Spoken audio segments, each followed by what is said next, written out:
একসময় বাংলাদেশের হকির ছিল সোনালী এক ইতিহাস। সম্ভাবনার বিচারে কথা ছিল ক্রিকেট ফুটবলকেও ছাড়িয়ে যাবে একদিন। ৯০-এর দশকে অলিম্পিক, এশিয়া কাপ, এমনকি বিশ্বকাপ জয়ী পাকিস্তানের বিপক্ষেও সমানে সমান লড়াই করত বাংলাদেশ। সেই হকির জৌলুস এখন আর নেই। কোনো রকমে এশিয়া কাপের মঞ্চে সুযোগ পেলেও আসর শেষ হয় তলানিতে থেকেই। এই অবস্থার মধ্যে ফেডারেশনে আসে নতুন নেতৃত্ব, তবে নেই আর্থিক সচ্ছলতা। এমনকি অর্থের অভাবে খেলা হয় না বড় আসরের আগে কোনো প্রস্তুতি ম্যাচ।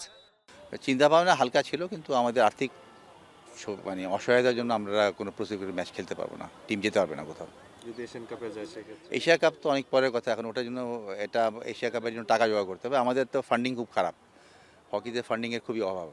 তো বিদেশে প্রস্তুতি ম্যাচ খেলতে হলে ফান্ডিং লাগে।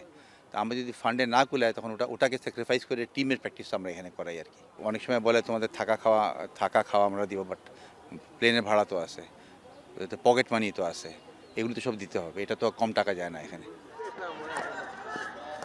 একটা সময় যখন জাতীয় স্টেডিয়াম নিয়ে দ্বন্দ্ব চলত ক্রিকেট ফুটবলের, তখন থেকেই হকির ছিল আলাদা মাঠ, ছিল দর্শক জনপ্রিয়তাও। তবু কেন এমন হাল বর্তমান হকি ব্যবস্থাপনায়?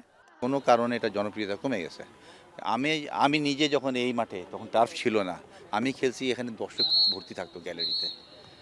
আর এটা ছাড়া আমরা যেন ওই যে বাইরের মাঠে যেটা খেলতাম, যেটা এখন ওপেন মাঠ, তখন দর্শক ভর্তি থাকতো। হকি খেলা মানে দর্শক হইতোই, সব দর্শক হকি খেলা ছিল। এমন হয়েছে অনেক সময় ক্রিকেট খেলা থেকে হকি খেলায় দর্শক বেশি ছিল। জনপ্রিয়তা কমে গেছে কোনো কারণে খেলার। আমরা হয়তো যারা এর সাথে জড়িত ছিলাম, আমরা এটাকে ওইভাবে আর আটকায় ধরে রাখতে পারি নাই, ওইভাবে প্রচার করতে পারি নাই, এবং খেলা হয়তো ডেভেলপমেন্ট করতে পারি নাই। এপ্রিলে জাতীয় দলে রয়েছে এএচএফ কাপের আসর, এখান থেকে মিলবে এশিয়া কাপের টিকিট। এই অবস্থায় দেশের বাইরে বা ভেতরে কোনো প্রস্তুতি ম্যাচ ছাড়াই শুধুমাত্র অনুশীলন করেই কতটুকু সাফল্য পাবে বাংলাদেশ, নাকি আবারও ফিরবে হতাশা নিয়েই? তাসওয়ার নাফি, এখন, ঢাকা।